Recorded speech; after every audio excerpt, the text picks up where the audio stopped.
Are you thinking about making a film?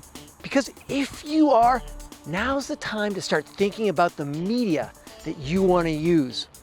By media, we're talking about the video or audio content that will help carry this story. If you're thinking about a harrowing tale of a shipwreck, you're going to need video footage of a roiling ocean, or you might need some sort of rock ballad music.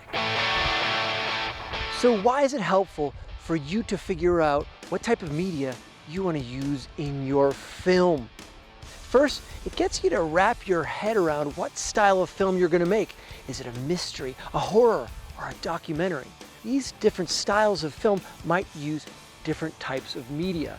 Second, it might get you to think about whether you can get this media in the first place.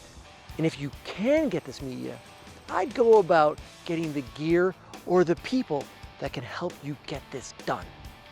Today, let's talk about visual media. So let's start with primary media. This is the footage that you need unequivocally, beyond the shadow of a doubt, to get your video done. Let's say you're making a scientific video. Lots of scientific videos are based upon interviews of researchers. The interviews are your primary media. Or let's say you're trying to do a dream sequence. You might want to use digital animation as your primary media. Next, let's talk about supporting media.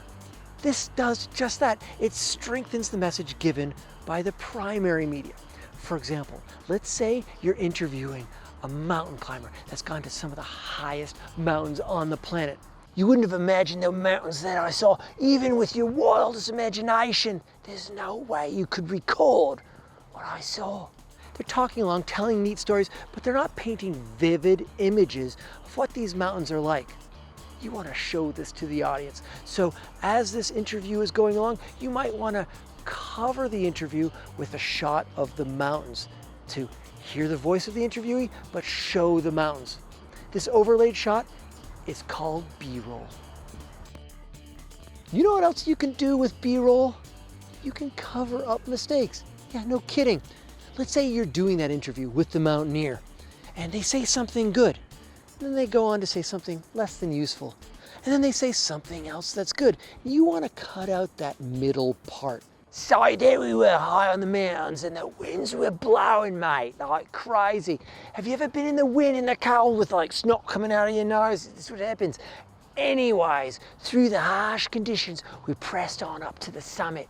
You can, but when you put them together, there's a jump. Check this out. So there we were, high on the mountains, and the winds were blowing, mate, like crazy. Through the harsh conditions, we pressed on up to the summit. You see the jump. You don't like it, but you can cover that jump with B-roll footage, and the viewers will never know that there was a mistake. FYI, supportive visual media does not always need to be video. You can also use graphs and photos. And even though these are still, you can make them more exciting by panning across them or zooming in. All of the media that you use is supposed to build an amazing story. The key is picking the right video, photos, and animations to get this done.